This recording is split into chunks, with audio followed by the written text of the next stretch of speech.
എൻ്റെ പ്രിയപ്പെട്ട സഹോദരങ്ങളൊന്ന് ചിന്തിക്കുക. നിങ്ങൾക്ക് ഒരു ഉന്നതമായ സ്ഥാനത്തിരിക്കുന്ന ഒരു വ്യക്തി ഒരു കത്ത് കൊടുത്തയച്ചു എന്ന് കരുതുക. നിങ്ങൾക്കതിൻ്റെ ഭാഷ അറിയില്ല, നിങ്ങൾക്കറിയാത്ത ഭാഷയിലാണ്.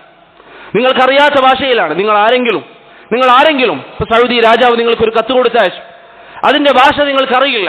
നിങ്ങൾ ആരെങ്കിലും പ്രിയപ്പെട്ടവരെ എനിക്കതിൻ്റെ അർത്ഥം മനസ്സിലാകുന്നില്ല എന്ന് പറഞ്ഞ് വീട്ടിൽ ഒഴിവാക്കുമോ? ഇല്ല. അതിൻ്റെ അർത്ഥം അറിയുന്നവരോട് നമ്മൾ ചോദിക്കും, അതിനുള്ള മാർഗങ്ങൾ നാം ഉപയോഗിക്കും. എന്നാൽ റബ്ബിന്റെ സംസാരം നമ്മുടെ വീട്ടിലുണ്ടായിട്ട് അതിൻ്റെ അർത്ഥം നമ്മൾ പഠിക്കുന്നില്ല എങ്കിൽ, നാം സ്ഥിരമായി ഓതുന്ന സൂറത്തുകളുടെ ആശയങ്ങൾ നമുക്കറിയില്ല എങ്കിൽ, ഈ ഖുർആനിനെ നമ്മൾ സ്നേഹിക്കുന്നു എന്ന് പറയുന്നത് പ്രിയപ്പെട്ടവരെ എത്രമാത്രം സത്യമാണ്. നമ്മുടെ മനസ്സിൽ ഒളിപ്പിച്ചു വെച്ചിരിക്കുന്ന കാര്യം അത് റബ്ബിനറിയാം. ഖുർആനോട് സ്നേഹമുണ്ട് എന്ന് പറയുന്നത് കേവലം വാക്കുകളിലാവരുത്, അതിനെ പഠിക്കണം. അതായിരുന്നു സഹാബത്തിന്റെ മാർഗം.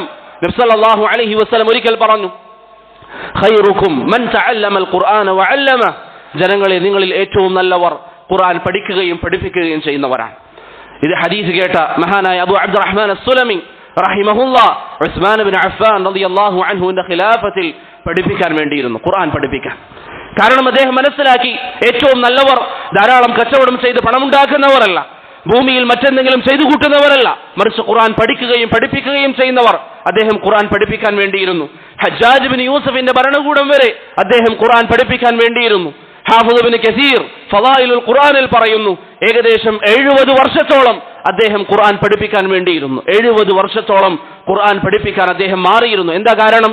നബി സല്ലല്ലാഹു അലൈഹി വസല്ലമയുടെ ഒരു വാക്ക് അദ്ദേഹം പറയാറുണ്ട്, വദാലികല്ലദി അഖഅദനി മഖഅദി ഹാദാ, ഞാൻ ഇങ്ങനെ ഇവിടെ 70 വർഷം ഇരിക്കാനുള്ള കാരണം നബി സല്ലല്ലാഹു അലൈഹി വസല്ലമയുടെ ഈ ഹദീസാണ്. നിങ്ങളിൽ ഏറ്റവും നല്ലവർ ഖുർആൻ പഠിക്കുകയും പഠിപ്പിക്കുകയും ചെയ്യുന്നവരാണെന്ന ഹദീസ്. നമ്മുടെ അവസ്ഥ എന്താണ്? പ്രവാചകന്റെ വാക്കുകൾക്ക് നമ്മുടെ ജീവിതത്തിലുള്ള സ്ഥാനം എന്താണ്? അതുകൊണ്ട് പ്രിയപ്പെട്ടവരെ, പരിശുദ്ധ ഖുർആൻ പഠിക്കാൻ ഒരു സമയം നാം നിർബന്ധമായും കണ്ടെത്തുക. മുഹമ്മദ് ബിൻ നസ്ർ അൽ മർവസി റഹിമഹുല്ലാഹ് തഅലീമു ഖദ്രി സ്വലാ എന്ന അദ്ദേഹത്തിന്റെ കിതാബിൽ പറയുന്നതായി കാണാം, പരിശുദ്ധമായ ഖുർആനിനോടുള്ള ബഹുമാനത്തിൽപ്പെട്ടതാണ് അള്ളാഹു നിന്നോട് എന്ത് പറഞ്ഞു എന്നുള്ളത് നീ മനസ്സിലാക്കാൻ വേണ്ടി ശ്രമിക്കൽ. നിന്നോട് എന്താണ് നിന്റെ റബ്ബ് പറയുന്നത്, അത് നിനക്കറിയണമെങ്കിൽ ഇത് നീ പഠിക്കണം. അതുകൊണ്ട് പ്രിയപ്പെട്ടവരെ, ഖുർആൻ പഠിക്കാൻ ചുരുങ്ങിയ സമയങ്ങളെങ്കിലും നമ്മുടെ ജീവിതത്തിൽ നാം മാറ്റിവെക്കുക. ഖുർആൻ ഓതുക, ഖുർആൻ കേൾക്കുക, പരിശുദ്ധമായ ഖുർആൻ പഠിക്കുക.